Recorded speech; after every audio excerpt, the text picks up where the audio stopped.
It takes us a long time in the mornings. We're on the street at 6 o'clock in the morning setting this thing up. There's a lot of work involved, but it's worth it. Judging by the turnout, that hard work definitely was. Many people strolled through to take a peek at the hundreds of vehicles on display. Like snowflakes or fingerprints, there really weren't any two cars alike. There were some that aren't street legal, aimed more towards racing, like Matt Dome's 1980 Plymouth Valere. We picked it up about 7 years ago from Generic Towing in Fort St. John. It was an abandoned vehicle, and the family and I started working on it. We drag race in Fort St. John and kind of all over the Peace region, which drew a lot of attention. The kids seem to love the color.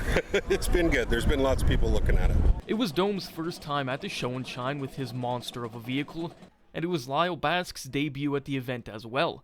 But like many, he made it into a family affair. My dad actually was down last year with his car, the Oldsmobile there, and so, figured I'd come along with Dad and have a little father-son time at the show and shine, and I'm really impressed. I'm really blown away with how good the event is organized and turned out for everybody. His shiny red toy was the only Viper at the show and shine. Being 100% street legal is something Basque likes about the model. That's one thing about living in northern Alberta and BC.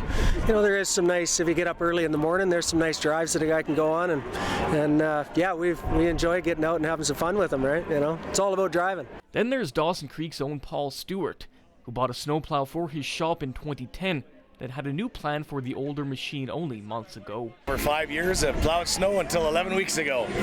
11 weeks ago, we pulled it in, started cutting the plow off, which was welded and re-welded onto the frame.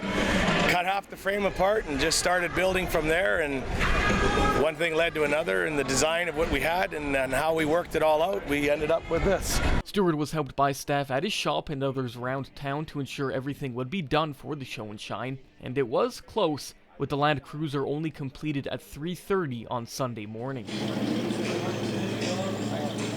Overall, a wide variety of vehicles at another successful show and shine, evident in the top 10 named at the end of the event. From here, the planning for next year's summer cruise isn't far away. Probably I'm going to take a week or two off, and then we'll be getting at it again, I'm sure. Derrick, Lightfoot, CJDC-TV Sports, Dawson Creek.